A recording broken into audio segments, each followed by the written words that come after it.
Hello and welcome to the Kick Sugar Summit, the world's first summit on the topic of sugar, sugar addiction, and sugar addiction recovery. We know that if we're going to reverse our rising rates of chronic disease, we need to reduce or eliminate our consumption of sugar and refined carbohydrates. We are here to help you do that. There are a lot of speakers on our summit and a lot of information. Don't get overwhelmed. Catch who you can and just let the rest go. Alternatively, you could purchase one of our Summit VIP packages, which comes with an awesome ebook summarizing the core insights of each speaker, a year's worth of resources from our world of experts, and access to a whole year of weekly drop-in live Q&As with me, Florence, your host. Thank you for being here. I hope you love the summit, and I hope it changes your life.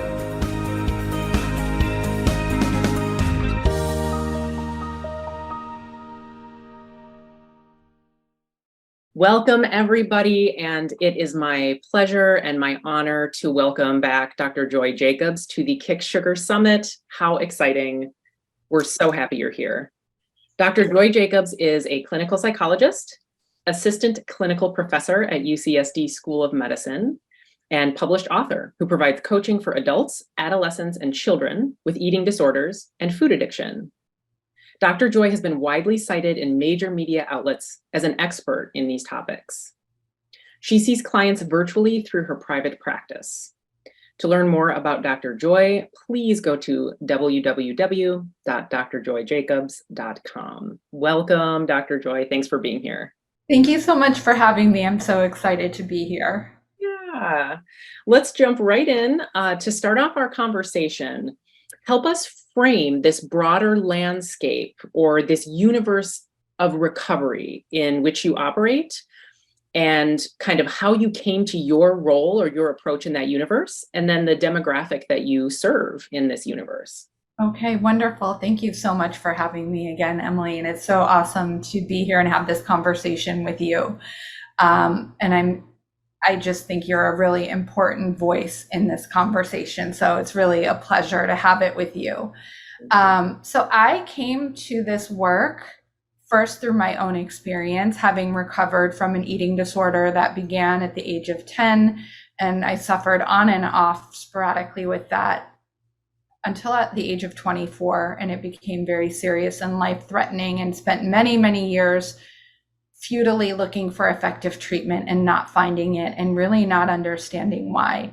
And after I was really deeply, fully into recovery, I already had a degree from Harvard Law School. I had other career options, but I felt a really unique calling to just help other people avoid, if possible, the length and degree of suffering that I had experienced looking for effective treatment.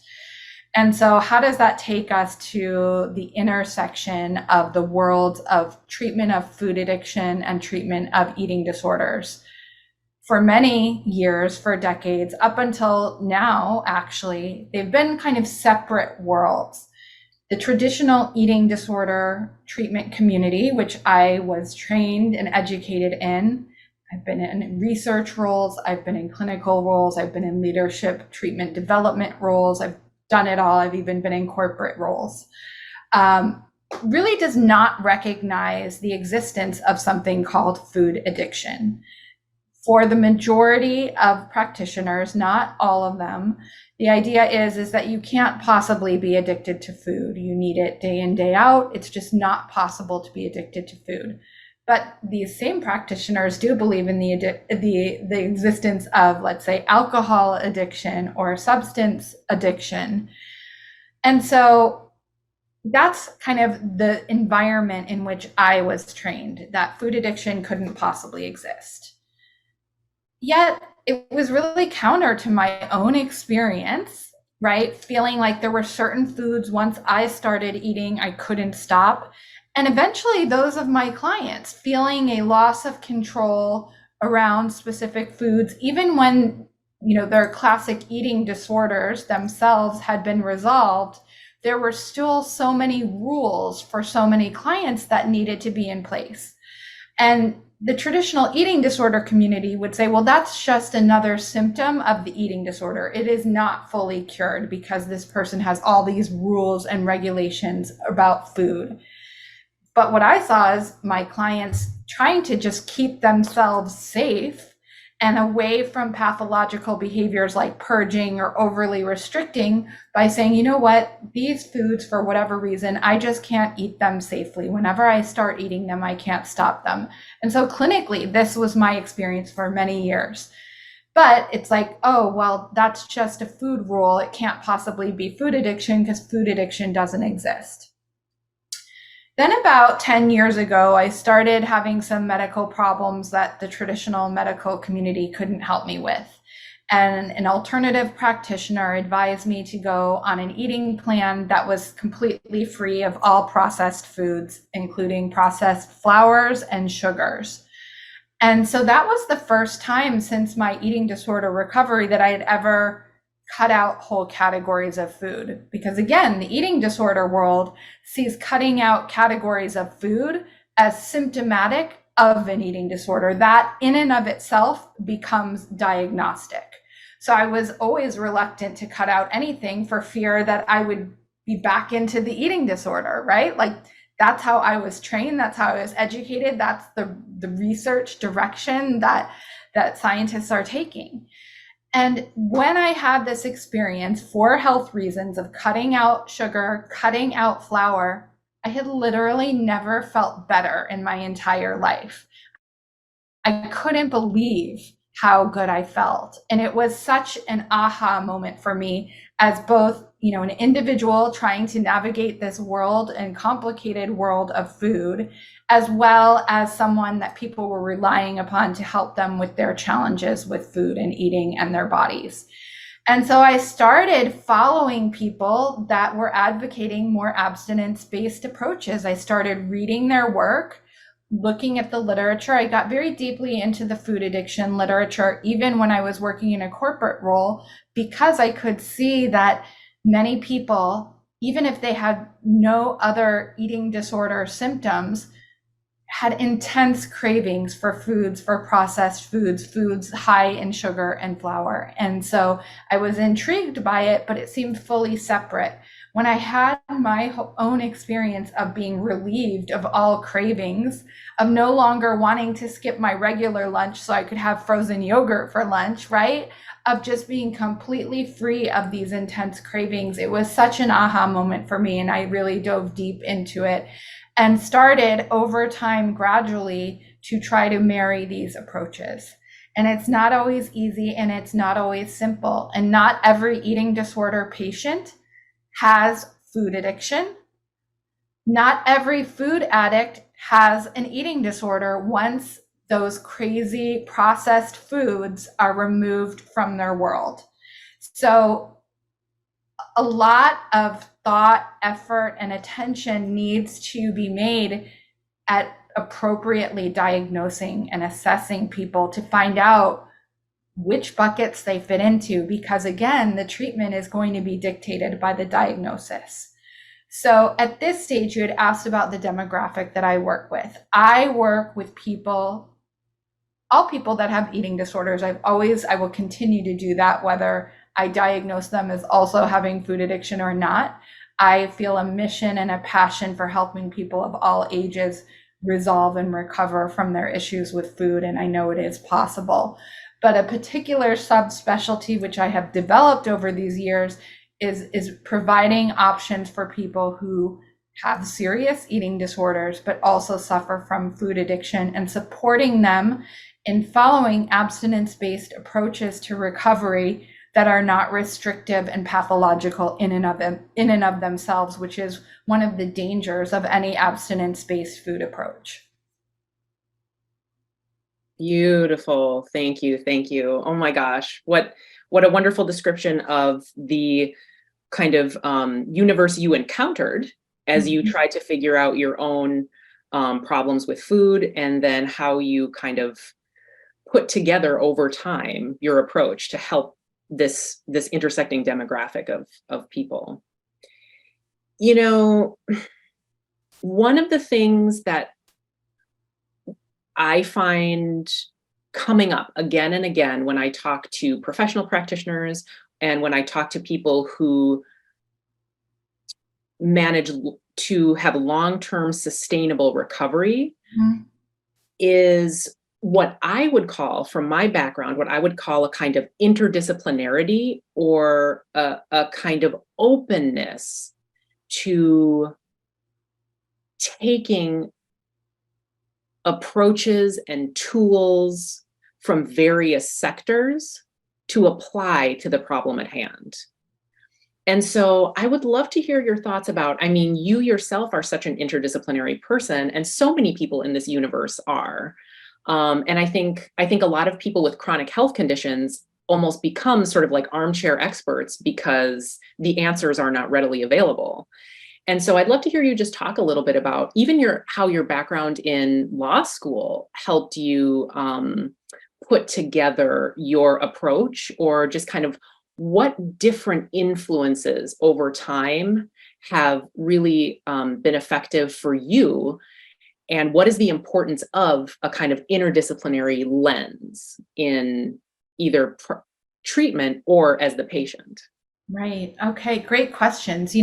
Starting out with the last ones, I think that this interdisciplinary approach, both as a treatment provider and as a client, is so vital because we are not unidimensional individuals, and we can't just put everything in neat little compartments in separate areas. And, I see my role more than anything is a facilitator for healing for whoever wants that and wants what I have to offer. That is ultimately the goal.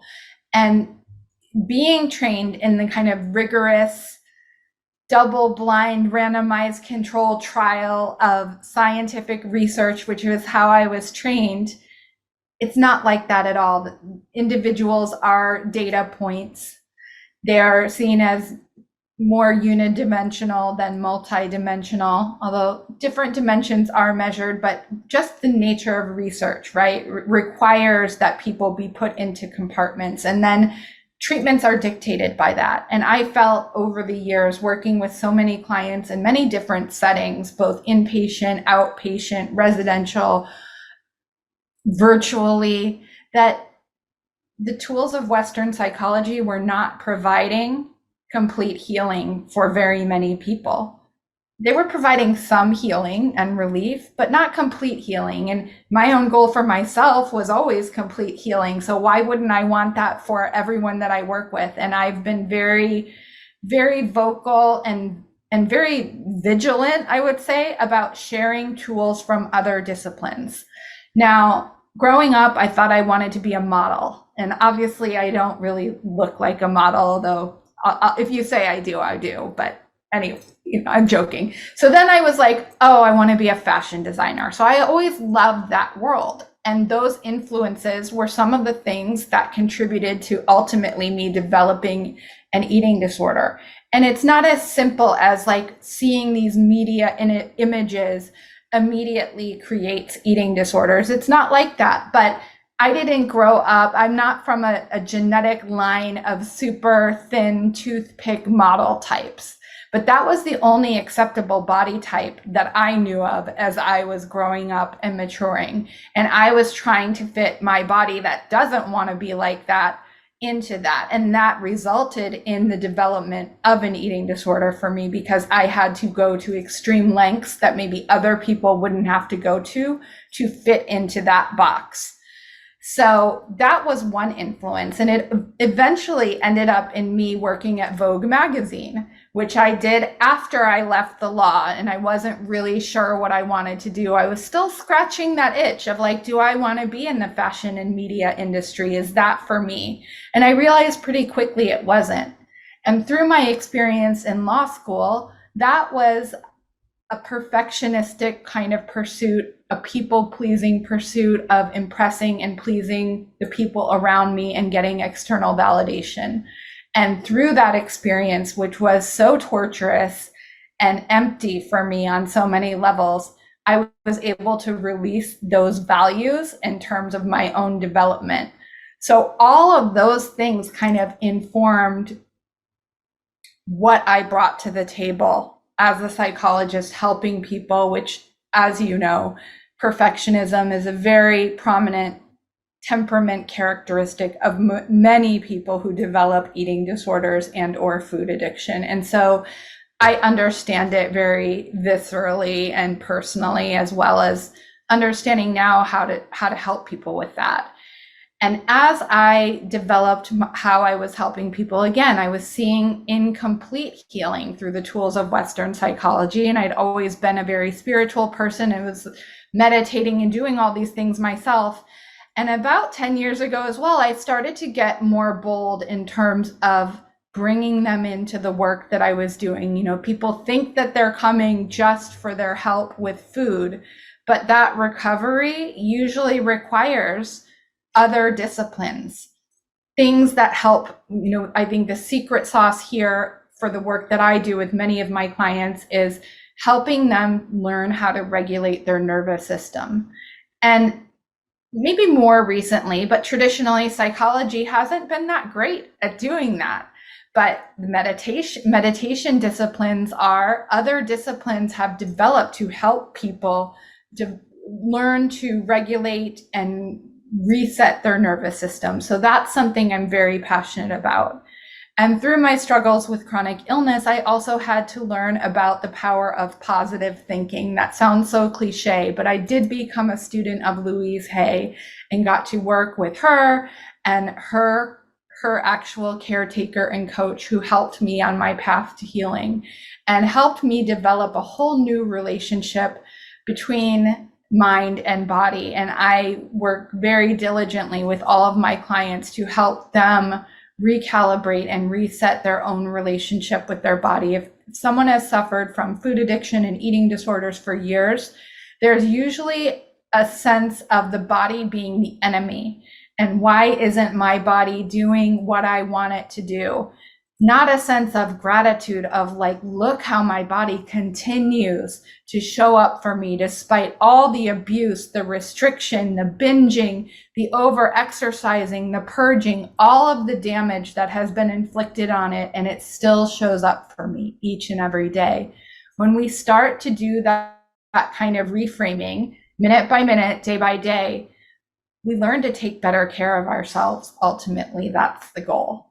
So as you can see, like all these things kind of inform that. And I became trained in emotional freedom technique, tapping, another awesome tool for helping people regulate their nervous system and start to reprocess their thinking and perceptions around food, eating, their weight, their bodies, and trauma as well. It became originally developed in the treatment of trauma, and there often is, not always, but often, people have a trauma background who also develop eating disorders and food addiction. I believe that the experience of having a serious eating disorder and food addiction is traumatic in and of itself and requires a lot of support and processing to get on the other side of that. Particularly, many people have come to the table with me already being gaslighted, for lack of a better word, and invalidated by treatment providers who told them that what they were experiencing wasn't real, wasn't true, that they weren't doing the treatment the right way, that maybe like they hadn't tried enough, hard enough, or diligently enough to moderate their intake of all foods. And so people come to me with trauma from that experience as well. Yeah, I know that just in my own experience in the recovery universe, that so many of us feel like we have failed at the things that were supposed to work. And I can see how that creates its own kind of trauma. And it can be so, I think, empowering to be able to name that, and to be able to see that. This is your discussion of these, drawing wisdom and even practices from different disciplines, is sort of leading me to my next question about sort of what kinds of treatment approaches or protocols have you historically offered clients, and how is that evolving for you over time? Has that become more holistic for you? Are you on the verge of a new kind of or developing new and different approaches that continue to be more and more holistic? Mhm. Great questions. You know, I started out doing traditional one-to-one therapy with clients in a physical office.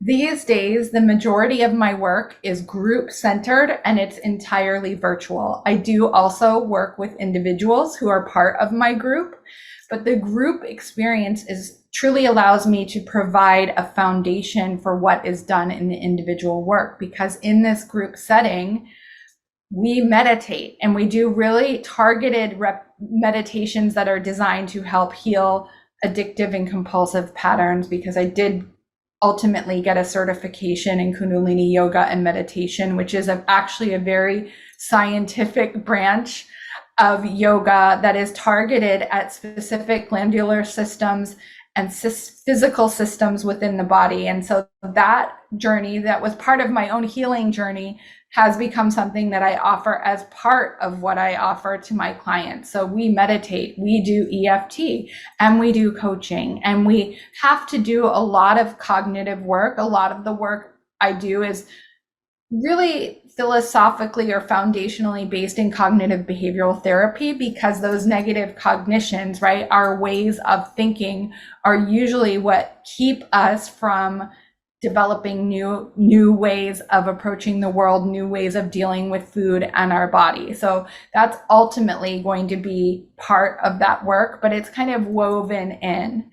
And so this group work has been incredibly powerful because it allows not only me to deliver a vast amount of kind of education, paradigm shifting tools, both to re-regulate the nervous system, tools to modulate food intake, physical activity, all these things in a way that it would be impossible unless we spent hours and hours and hours every week with one individual to do. But in a group setting, we are able to kind of scale that. And then there is the community aspect to it, which is so vital. I think that many people in the recovery world often cite the TED Talk that talks about connection being the opposite of addiction. And that couldn't be more true. So this group experience allows all the participants to develop relationships based in a common language of recovery.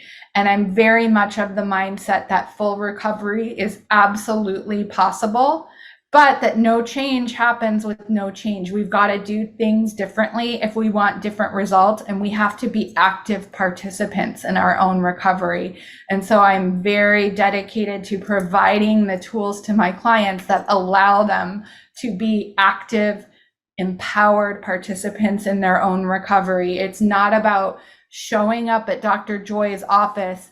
Dr. Joy waves a magic wand and everything is all better. Recovery is work, but it can be joyful work each and every day. And that is one of my major missions, is to make this process, which is often painful, difficult, and uncomfortable, as joyful as it can possibly be as we walk through the different stages of recovery.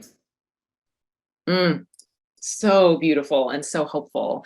And I think you even have a new session or program starting up in November that uses these processes. Can you kind of tell us a little bit about that so we know what that is? Of course. Thank you for asking about it. I have a group coaching experience that also offers the opportunity for those group members to work with me individually. And the next session will start in November. So registration will begin in October. If you want information on that, please just go to my website or my social media, and I'll be sure to be talking about it. But I truly created the recovery experience for my clients that I looked for so many years, that was missing the components that I ultimately found that I needed to have full recovery. And I've been kind of testing them out and experimenting for at least the past 10 years and seeing how effective they were with other people too. And so if you want to get in on this, November, we start again. It's a 6-month experience. So it's going to take you through the holiday season into the new year. And the best part about it is many people who participate in my coaching program have been with me for 2, 3, 4 years. and are doing incredibly well, people stay with me and with this experience. Why? Because I strongly believe, I know it to be true. Number one, we need to face food each and every day until the end of time, as far as we know it, until the end of our time. So we need to stay in a conversation of recovery. Because if we are not in the conversation of recovery on a daily basis, I believe we are losing ground. And so my mission really is to create a safe container for people to be in that conversation with like-minded people who are looking to grow and heal, and ultimately to be the blessing in other people's lives, to be the blessing in terms of helping others recover, showing up fully for life, and being a present and really productive and positive influence on the world around them. Thank you. And as you're talking, I'm starting to think about, some of those nuances you originally talked about, the difference between eating disorders and food addiction, Right. and kind of what, for those of us also who manage maybe multiple addictions, or kind of what that experience is like, and how you define the differences and what you're seeing amongst your clients in that population of people who maybe struggle with both an eating disorder and food addiction, or maybe who struggle with multiple overlaying addictions, Right. and what that looks like. It's very nuanced, as you well know, just by asking that question, right? It's a very nuanced scenario. And often it takes a process of elimination. First of all, multiple addictions is very, very common, right? Because that same brain that can be addicted to food could get overly excited by alcohol, other substances, shopping, sex, gambling, like the list goes on, exercise, because it's the same brain that's facing all of these potential triggers, for lack of a better word. And so when we're talking specifically about the overlap between food addiction and eating disorders, it's kind of an iterative process. So if someone is coming to me with an eating disorder, right, not necessarily sure if they have food addiction or not, or maybe not even being familiar with the term food addiction, not everyone is, we kind of start out with a meal plan that includes all foods. I don't immediately start out with an abstinence-based approach unless someone's history dictates that immediately. We kind of start with the assumption that a person is not a food addict unless proven otherwise, because the appearance of an eating disorder and the appearance of food addiction can look exactly the same at the outset. Now, the person who has an eating disorder and does not have food addiction will ultimately be able to regulate the intake of foods that contain, like sugar, for example, in moderation as part of a structured meal plan that includes all food groups. The true food addict will not.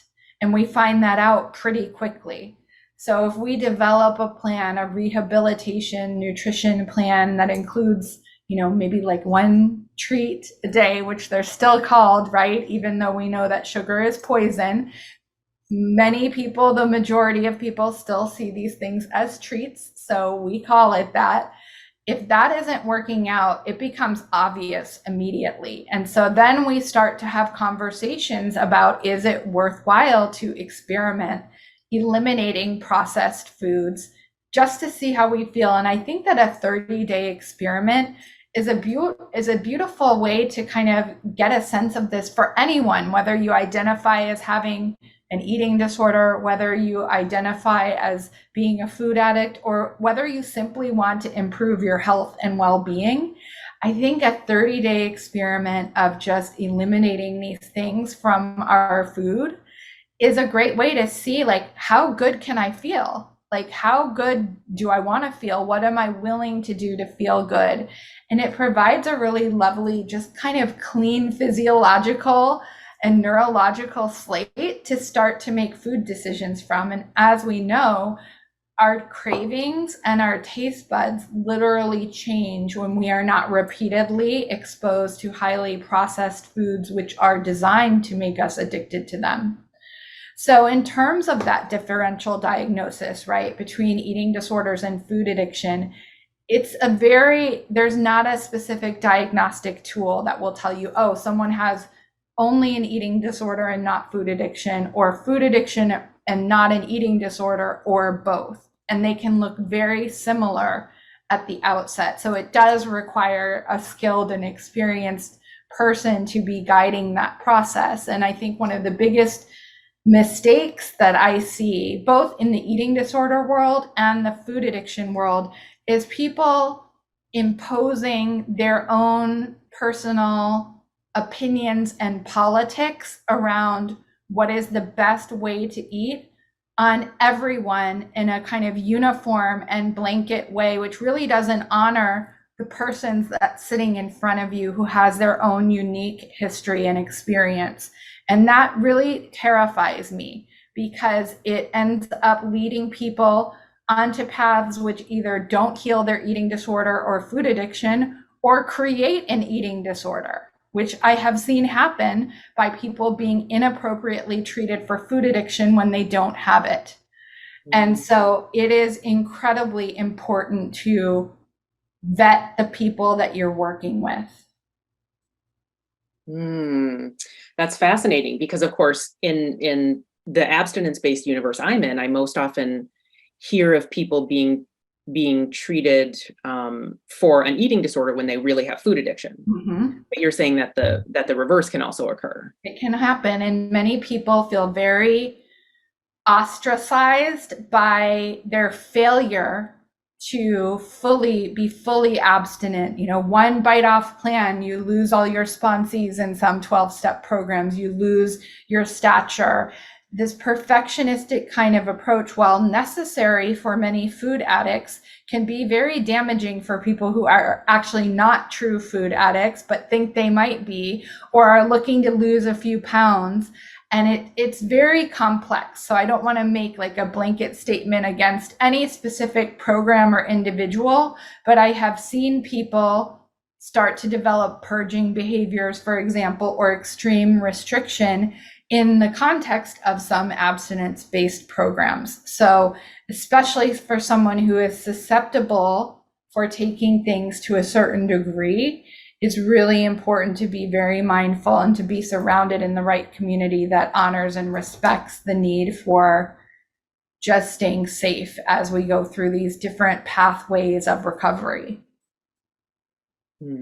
Thank you. Thank you. This is so important, that all of the different experiences have to be equally honored. All of the different effective treatment programs have to be equally honored before we can even assess. And so we can accurately assess which protocol is appropriate for which client or which patient. Exactly. Which person. Thank you.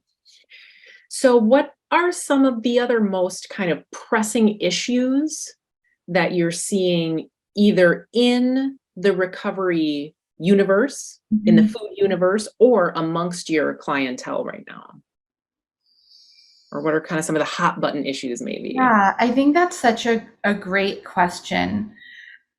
My hope and my wish is that the brain science will start to catch up with what we know clinically about food addiction, and that will start to inform the treatment of eating disorders within my particular unique community. I've used this word once before, but it's required. Gaslighting is so common in the eating disorder world, and people feeling very alienated and damaged by the treatment approaches that they've tried, which require that they eat toxic processed foods in order to be compliant with treatment. And that terrifies me, because it is so against just even the general nutrition information that we now have that is available to everyone. And yet the eating disorder treatment communities is still requiring people to eat these toxic foods And punishing them, let's say if someone's in an inpatient or residential setting, they will lose visitation privileges, they will lose phone privileges and other kind of privileges that are part of the token economy of many of these settings because they refuse to eat foods that are toxic to them. So this is something that needs to be addressed, and I am working very diligently to be a voice for that and to provide a safe space for people who require an abstinence-based approach to healing. That said, there are many people who suffer from eating disorders that gravitate toward abstinence-based approaches that really shouldn't be using those approaches. And so one of the tough parts of my job is to call that out when I see that. I have lost clients over that, and that's okay, because for me as a professional, again, my goal for each and every one of my clients is complete healing. And so my job is to kindly and lovingly, but honestly share my observations and insights when I see something like that. And so I think that this is something that requires time. It requires trying different approaches. It requires a willingness to have self-awareness and a desire for self-knowledge. And not everyone has that, and that's okay. But I think for people to ultimately have peace and freedom with food, which I think is ultimately the goal of all these different approaches that feel like on some levels they're at war with each other, I would hope that our common mission is to just help everyone feel the best that they can in their own skin so they can go out into the world and be the best members of our communities that they can be. And that's really my wish for everyone. And, you know, body image disturbance is a very real thing. It is not adequately addressed in general in eating disorder treatment or in the food addiction world. And this is one of the drivers of maybe overly aggressive and ultimately unnecessary weight loss that people pursue beyond the best interests of their own health, when people are continuing to want to lose and lose and lose below a weight that's actually healthy for them. That is very often rooted in body image disturbance. And it is one of the last things to improve on this journey for people. So this past year, I actually, for the first time, offered a new program called Glow Up. And the idea was not just this outer transformation, but let's have an inner transformation so that we start to change how we perceive our bodies. And hopefully this creates a scenario where we're able to start to let go of those toxic food behaviors. And this is something that I will continue maybe to offer once a year or so. It's very intense. It's a 4-week program, and we cover a lot of ground, but I think that more needs to be done here. And I'm also very committed to that because I see it as the thing that keeps people tied into these toxic and dysfunctional and ultimately dangerous food behaviors. Absolutely. I completely agree. And thank you for addressing that and creating that program and shining a light on that and continued awareness. So in that vein, you've mentioned a couple of times this idea of complete healing. Mm-hmm. And you've said a couple of times around this idea, I wrote it down, complete recovery is possible. You know it's possible. And that long-term recovery and long-term healing are possible. And so a lot of times,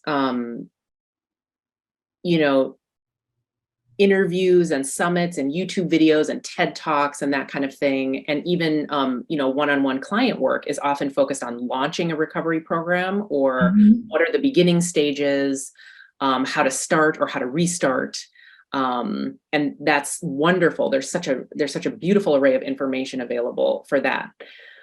And sometimes I find that what tends to get more overlooked is what are we looking toward in the future? What does complete healing look like? When you say that that's possible, How do we communicate as people who have long-term recovery? How do we communicate that to others? This is what is possible. This is what a life of recovery can look like. What have you found that to be for yourself or your clients? What can you share about your vision? Yeah, that's such a great question. And I think that the idea of complete healing is going to look different for each of us, right? My idea of what complete healing is for me is going to be different than your idea what complete healing is for you. And so I allow and I want each of the people that I work with and anyone listening who's looking for that to maybe just get out a piece of paper and define all the elements that would be included if you were feeling like you were on a path of complete healing. And this concept about complete healing is not about perfection. I want to be clear. We can be on a path to complete healing and have sometimes little roadblocks and bumps in the road or slips, and that's part of the process. But I think that we just continue on the path. And when I talk about staying in the conversation of recovery, I'm talking about being in this conversation on a daily basis. Why? Because again, we have to deal with food in our bodies each and every day. And if we aren't there showing up to extend our hand up to someone who is new in recovery, right? Like there's no vision. It's hard to have a vision of what complete healing is if I don't see someone who has that or is on the path to that or is further along the path toward that than I am, right? And so this is why this conversation of recovery is so vital. And for the people who are further along on their path, it reminds us of the importance of maintaining these daily recovery habits and behaviors on a daily basis, because we can fall back. If we're not actively working on our recovery, chances are we are going to fall back, and either emotionally, physically, spiritually, or all of the above.